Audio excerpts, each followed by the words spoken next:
Welcome to week 14 of 52 Weeks of Storytelling. In this episode, we're going to talk about what you want to be when you grow up. So, if you want to jump to the story prompt and all of those things, feel free to do that. If you have missed last week's video, please take a moment and go back and watch it if you have time. If not, just, stay right here, or you can pause, whatever you want to do. It was pretty awesome. All of them are awesome. There's a whole playlist that has everything organized because I like having things organized. Right now, it's sorted from newest to oldest, so you can go backwards or you can scroll down and start at the beginning. So, with that, I want to remind you or share with you for the first time that there is a journal you can purchase. So, if you check in the description of this video, you'll be able to find a PDF option from Etsy or a printed option from Amazon. So you can click over and purchase one of those.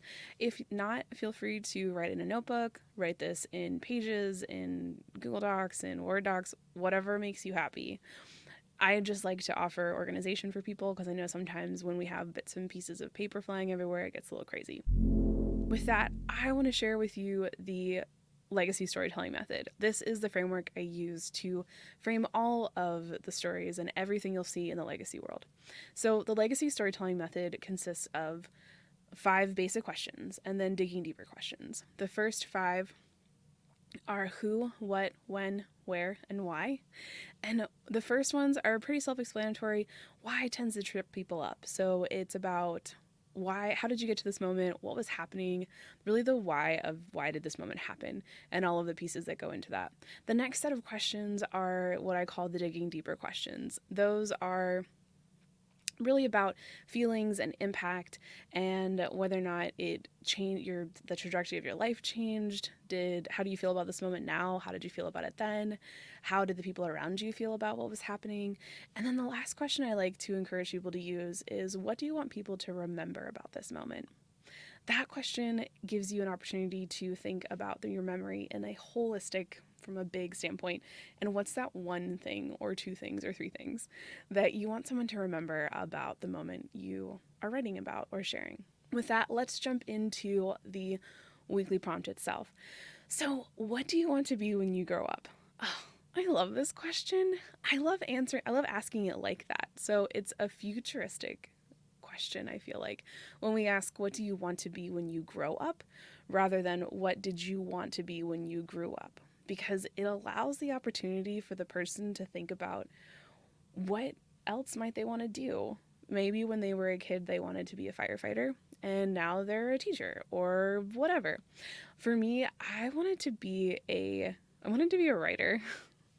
And I'll get more into this in the story example. But that who, what, when, where, and why, those 5 questions when we ask someone, what do they want to be when they grow up? Those are really great follow-up questions. So sometimes they might not know how to answer this question, and asking about who inspired them to be maybe like the thing they are today, if there was someone who inspired them to go down that career track, or not go down that career track. These questions of going, the positive questions, and then not necessarily negative questions, but the opposite side. Like if you chose a different route, was there a reason why you chose not to do something? I think those are really fun questions to ask. So with the digging deeper questions in this word flow, it's thinking about what was there an impact for not doing what you wanted to be when you grow up? If you are thinking about what you want to do next in your life, maybe if you're in retirement or you're going to retire, what do you want to do? Is there something you want to be? Is there something you want to learn? Is there something you want to go see? And those are all verb things. And think about the verbs in your life and how you can use those to define what you'll be when you grow up.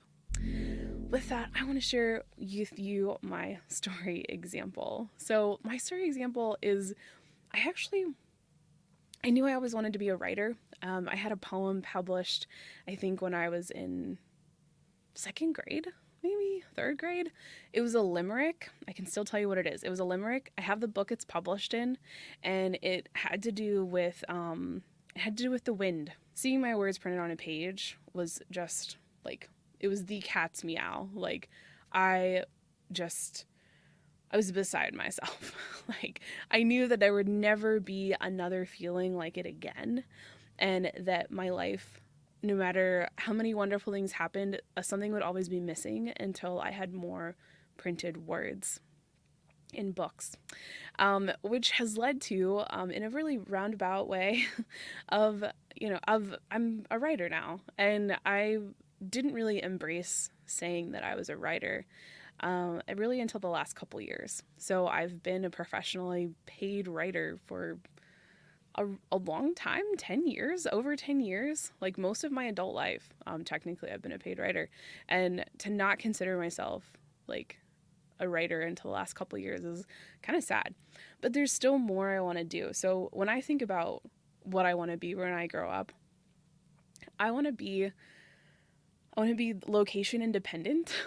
Like that, which would have a huge impact on my life. Like it means we could live anywhere, and I don't want to be tied to one location. I love travel. I love being around people. I love seeing new things, and I want that to be my life when I grow up. So, with that, I hope this has helped you find your own words and help you daydream about what you want to be when you grow up.